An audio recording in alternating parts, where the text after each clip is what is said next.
ఏం పంచుకునేవాడు నీతో? నార్మల్‌గా ఏం షేర్ చేసుకునేవాడు? మామూలుగా ఇంట్లో కష్టాలు ఎవరికైనా ఏముంటాయి. హ్మ్. ఇప్పుడు తన ఇంట్లో అయితే బేసిక్‌గా మదర్ చనిపోయారు. మదర్ చనిపోయిన తర్వాత నుంచి స్టెప్ ఫాదర్‌తో అంత రాలే. రిలేషన్ బాలేదు. ఓకే. సిస్టర్‌తో కూడా అంత రిలేషన్. రిలేషన్ లేదు. హ్మ్. తాతయ్యతో రిలేషన్ ఉండింది. హ్మ్. బట్ తన టార్గెట్ ఏంటి? ఎప్పటికైనా సెటిల్ అవ్వాలి అని చెప్పి. ఓకే. హ్మ్. సో, అందుకని సీరియల్స్‌లోకి ఎంటర్ అయ్యాడు. హ్మ్. సీరియల్స్ చేసేటప్పుడు కూడా చాలా బక్కగా ఉండేవాడు. హ్మ్. హ్మ్. అక్క టెన్షన్స్. టెన్షన్స్ మరి అది హ్మ్. చాలా పికప్ అయ్యాడు. తన పాత ఫోటోస్ చూపిస్తే మీరు చూస్తే షాక్ అయిపోతారు. ఉన్నాయా? నా దగ్గర లేవు. తన దగ్గర ఉన్నాయి. అప్పుడు వాళ్ళ మమ్మీ చనిపోయినప్పుడు గుండుతో హ్మ్. లైక్ స్కెలిటన్ లాగా ఉన్నాడు.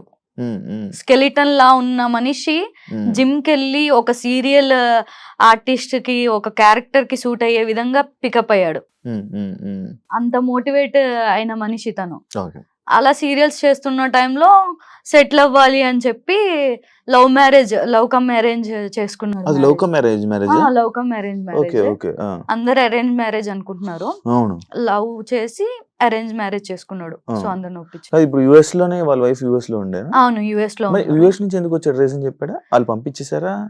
లేదు పంపించలేదు. అక్కడ ఏం లేదు కదా వర్క్. తనకి వీసా ఉంటదంట కదా అక్కడ అవును. వర్క్ చేయాలంటే. అవును. ఆ వీసా ఇప్పిస్తా అని చెప్పి తను చెప్పింది వదిన. ఆ! సో, ఆ వీసా ప్రాబ్లమ్స్ వల్ల అప్లై చేయడం, ఆ ప్రాసెస్ జరగడం అదంతా జరిగింది. ఈ లోపే కన్సీవ్ అవ్వడం, హ్మ్. పాపని టేక్ కేర్ చేయడం అండ్ ఆ ప్రెగ్నెంట్‌ని హ్మ్. ఏమంటారు?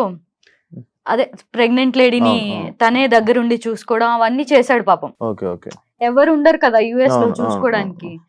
తనే తన వైఫ్‌ని దగ్గరుండి చూసుకున్నాడు. పాప పుట్టింది. హ్మ్. ఇంక అప్పటికి మళ్ళీ వాళ్ళ మమ్మీ చనిపోయినప్పుడు ఎలా ఉండేవాడో హ్మ్. అలా అయిపోయాడు మళ్ళీ. ఇష్యూ వల్ల దీనివల్ల. అక్కడ ఉండడం వల్ల యూఎస్‌లో ఉండడం వల్ల. ఓకే. తనొక్కడే మొత్తం చూసుకునేవాడు. Video okay. కాల్స్ చేసేవాడు నాకు. ఆ! వాళ్ళ ఇల్లు చూపిచ్చేవాడు.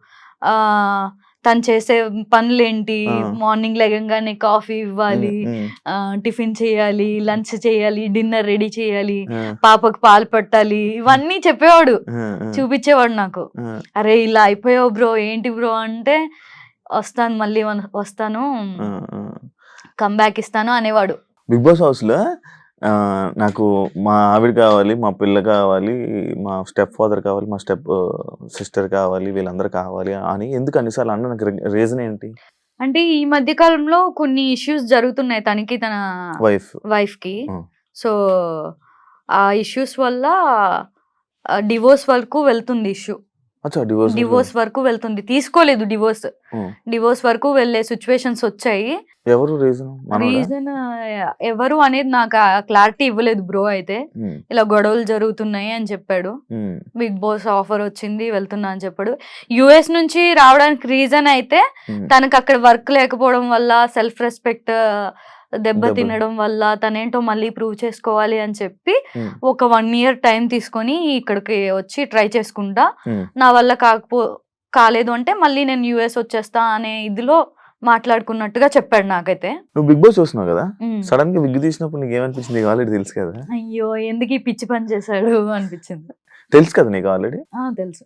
హౌస్‌లో ఈ ఏదైతే ఇది మా వైఫు, లేకపోతే మా ఫ్యామిలీ కావాలి అనడం గాని, లేకపోతే అందరికి దూరంగా ఉండడం గాని, ఇదంతా ఒక సింపతి డ్రామానా? లేకపోతే మనోడు అంతేనా? ఎవరితో బయట అసలు ఫ్రెండ్సే లేరు. నేను ఏ మనుషులతో ఉండను. అసలు నా మనుషులకు దూరంగా ఉంటాను అని అనడం జరిగింది. మళ్ళా మీరందరూ ఫ్రెండ్స్ అందరూ ఉన్నారు. హ్మ్. అంటే ఏది నిజం? అందరు ఫ్రెండ్స్ ఎవరు లేరు తనకి. ఆ! నేనొక్కదాన్ని. ఉంటే ఇంకో ఇద్దరు బాయ్స్ ఉన్నారు అంతే ఫ్రెండ్స్. హ్మ్. పేర్లు నాకు గుర్తులేదు. ఓకే. వాళ్ళున్నారు. ఆ! ఫ్రెండ్స్ ఏమీ లేరు తనకి. ఓకే. తను యూఎస్ ఎళ్ళిపోయాడు కదా! ఓకే. ఇప్పుడు దాకా యూఎస్ ఉండి మొన్ననే వచ్చాడు. మొన్ననే వచ్చి ఏదో వెబ్ సీరీస్ చేస్తూ ఉన్నాడు. అది కూడా తన బాడీ అదంతా బక్కగా అయిపోయాడు. నేను చెప్పాను చాలా ఆఫర్‌లొచ్చాయి. హ్మ్. ఎలాంటి పర్సనో తెలుసా? హ్మ్. ఇప్పుడు ఎవరైనా ఆఫరొస్తే హ్మ్. ఆఫర్‌ని పిక్ చేసుకొని తర్వాత ఆ ఆఫర్ చేసుకుంటూ, ఆ క్యారెక్టర్ చేసుకుంటూ బాడీ పికప్ చేసుకుందాం అనుకునే మనుషులు. హ్మ్. బట్ ఆడలా కాదు. ఫస్ట్ నేను పర్ఫెక్ట్‌గా అవ్వాలి. జిమ్ చేయాలి, డాన్స్ నేర్చుకోవాలి, హ్మ్. మంచి బైసెప్స్ పెంచాలి. హ్మ్. అప్పుడు నేను యాక్సెప్ట్ చేస్తా ఆఫర్స్ వస్తే అని కూర్చున్నాడు. హ్మ్. హ్మ్. ఇన్ని రోజులు. హ్మ్. ఇన్ని రోజులు ఎంతో కొంత పికప్ అయ్యాడంటే ఇన్ని రోజులు గ్యాప్ తీసుకున్నాడు. ఇండియాకి వచ్చి హ్మ్. అవన్నీ చేసుకుంటున్న టైంలో డైరెక్ట్ బిగ్ బాస్ వచ్చింది. హ్మ్. హ్మ్. వీడేమనుకున్నాడు, సీరియల్ హీరోగా ఎంట్రీ ఇద్దాం అనుకున్నాడు. హ్మ్. హ్మ్. హీరోగా వచ్చాయి ఆఫర్స్. యాహ్! బట్ ఇంకొంచెం హీరోకి తగ్గట్టుగా బాడీ ఉండాలి అని చెప్పి హ్మ్. వెయిట్ చేశాడనమాట. హ్మ్. హ్మ్. నేను చాలా సార్లు చెప్పా, బ్రో ఇప్పుడు ఈ రోజుల్లో ఆఫర్ రావడం చాలా ఎక్కువ. హ్మ్. హ్మ్. నువ్వు ఫస్ట్ యాక్సెప్ట్ చేసేసే, తర్వాత నీ బాడీని పికప్ చేద్దు గాని అని చెప్పేదాన్ని. హ్మ్.